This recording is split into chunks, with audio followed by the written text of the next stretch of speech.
Welcome to YOUCANIC. Today here in YOUCANIC we're going to talk about how you'd open up the hood to get into your vehicle.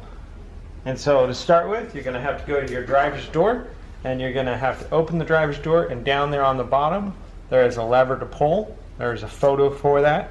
And there's a lever to pull to be able to get this hood to pop up, and then to be able to reach in here and raise up.